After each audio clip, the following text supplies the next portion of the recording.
Welcome to Berlin. Today we are exploring one of the city's most beautiful and diverse attractions, Gärten der Welt, or Gardens of the World. Get ready for a journey through stunning landscapes and cultures from across the globe. Hi, I'm Sonja and we are here in the Gärten der Welt in Berlin-Marzahn, which is one of the nicest attractions here in Berlin, especially if you like gardens.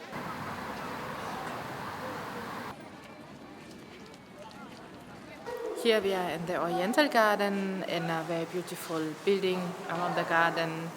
The gardens itself are inspired by the gardens from the Orient with a lot of greenery, fountains. In this garden you find the architecture, mosaics, water features and fountains inspired by traditional and Islamic landscapes. All this makes it a slice of paradise in the heart of Berlin. We are here in the Tropenhalle in the Balinese Garden, and it is a huge hall with 2,000 square meters full of plants, palm trees and a really developed jungle. In the middle there is a Balinese farmhouse built in, and it's a really great place to hang out.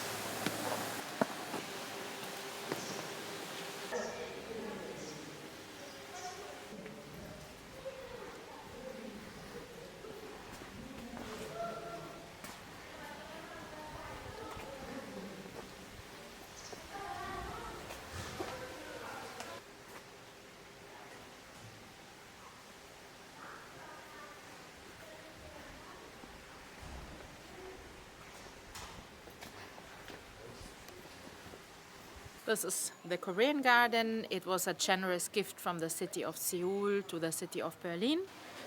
And it was built just in 7 months inside the Gärten of the Welt. There's a pavilion and a small waterfall, and with carefully selected plants, it creates a harmonious and peaceful environment.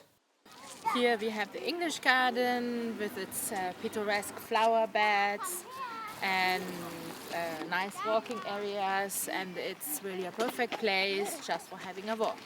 In the English garden, you feel like you are in a traditional European garden with small beds with flowers.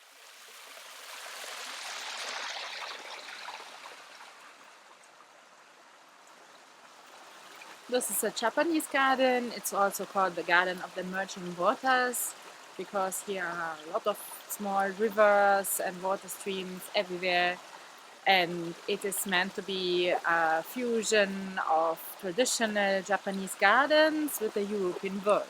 This garden takes you back to Japan like 100 years ago with a lot of bonsai trees, running water and a house in the old Japanese style. Don't forget to spend some time relaxing near the calming water and enjoy this meticulous Japanese design. We are here in the Chinese garden. It's called also the Garden of the Reclaimed Moon, and it's a place of connection between humans and nature. A really great place to relax. You cannot visit the Gärten der Welt without going to the Chinese garden. It is a really enjoyable place with a huge lake, a nice restaurant and a really exotic bamboo garden. And it is not the only Chinese garden in the Gärten der Welt. There is also a small Chinese garden in the middle of the other small gardens with a lot of bamboo, wood and small water inside.